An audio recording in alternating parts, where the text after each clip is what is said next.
What is going on, everybody?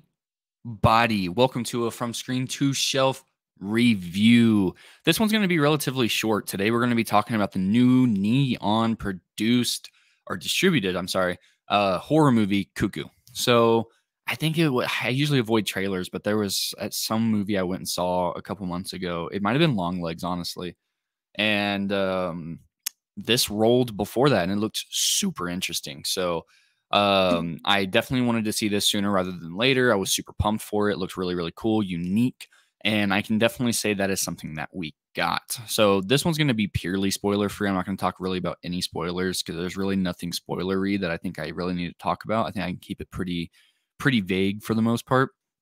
So, Cuckoo stars Dan Stevens, famous for earlier this year, Abigail, The Guest. I believe he played Beast in Beauty and the Beast. He's a pretty well-known actor, I feel like. He's a pretty in-demand actor in regards to like people that really like cinephiles and stuff, people that really, really like movies. He's pretty acclaimed, I guess you could say. So I wouldn't necessarily say the expectations were high, but I felt like the bar was pretty there to be something that was dressed to impress for the most part. So whenever it comes to this movie, I'll go ahead and just get it right off the top. Whenever it comes to it, I didn't love everything about this. I really felt like I was going to be in store for one of the most unique horror movies I had seen in a while that wasn't, just slightly different off the beaten path and stuff like that. And I will say that we definitely got something really unique. It's an original idea, it's an original thought, or it's an amalgamation of things that really feels like an original thought because some of the things in this I feel like have been done before, but for the most part, it's very unique and stands on its own. So, whenever it comes to it, the best way that I can think of it is that you have Hunter Schafer's character, which I believe her name is Gretchen, that is thrust into this world and life with her dad because her parents separated, that has manifested these crazy things because of this resort that they're living at or they're going to live at. That's the whole setup. Like they got to go live here and things hit the fan really quick. My biggest gripe with this is the runtime. It is fairly long for this style of movie. I believe it's an hour and 43 minutes, might be an hour 47. I want to say an hour 43 though. And I just really, really felt like it should have been trimmed down a lot more because once you hit the third act, it's pretty, I wouldn't say nonstop because it has a lot of moments where it goes, slows down, goes, slows down, goes, slow down. Like that's pretty much the whole third act to me. And while I did appreciate and like a lot of the things in the third act, the first and second act, while they did have some like sprinkles of some absolutely awesome things, it was pretty dull. Yeah, I will say that. This is hit or miss for the first two acts, and then it really starts getting and going. And as is usual with whenever it comes to slow burn, but I don't know if I would necessarily call this slow burn because something's always happening every 10, 15 minutes, I feel like, which I guess you can call slow burn, but I feel like just the right amount of editing with this would have just made it feel so much more nonstop. It's just, there are just some parts that just get really, really, really slow. And one of my biggest complaints is I just don't think the twist really works. I mean, it works, but it's predictable as hell. Like you could see that from a mile away. Like, and I'm not the type of person that tries to play the guessing game whenever I watch movies. I try to just be as surprised as possible.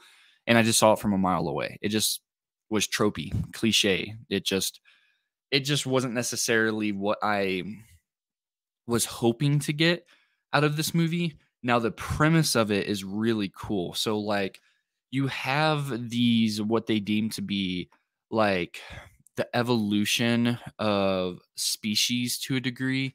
And whenever they like what's the word for it? Whenever they kind of screech or go like banshee style, it causes time loops and distortion.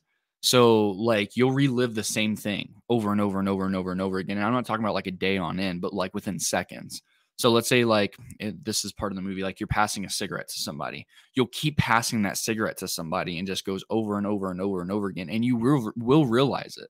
And it becomes very uncanny. It's not like you're stuck in this time loop and you don't know what's going on. You become aware of what's happening. So I find that to be really, really, really cool. I just really feel like it just should have been fleshed out a little bit better, honestly. Like there's really no way to say it. Like the idea of it's there. I just feel like the ending and like the whole twist, or what I felt like, at least on my end, what they wanted to be an emotional gut punch moment is what I like to call those ones. It just didn't land right for me in the third act. But the rest of it was really, really cool. Hunter Schafer absolutely nails this role. I'm excited to see more of what she does.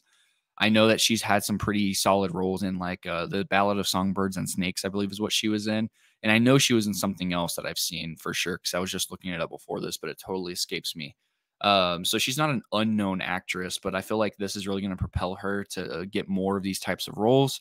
And I think she's going to do an absolutely killer job. And I will see her next debut of whatever it is. I will go see it because of her. She was really good. The family was really good. I totally forget her name. There's this one actress. She's been in quite a few movies, but she plays like a French lady in the movie. She did a really good job for the limited screen time that she has. And Dan Stevens, as always, was just absolutely bonkers. And then the retired police officer in here was really, really good as well. So all in all, I'm actually really stuck with what I want to give this movie. Like after I left, it's like because of the originality of it and the slow pacedness, I really feel like if there's a different cut out there that maybe just flowed the movie a little bit better, it would easily be an 8 or even a 9 out of 10. Like I could see why I've been seeing so many positive reviews for this movie because it really is good. I did have some gripes and some nitpicks with it, so I'm kind of stuck between a 6.5 and a 7.5.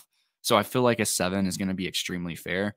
But I also feel like I'm gonna rewatch this movie because I feel like there's so much to unpack in this movie.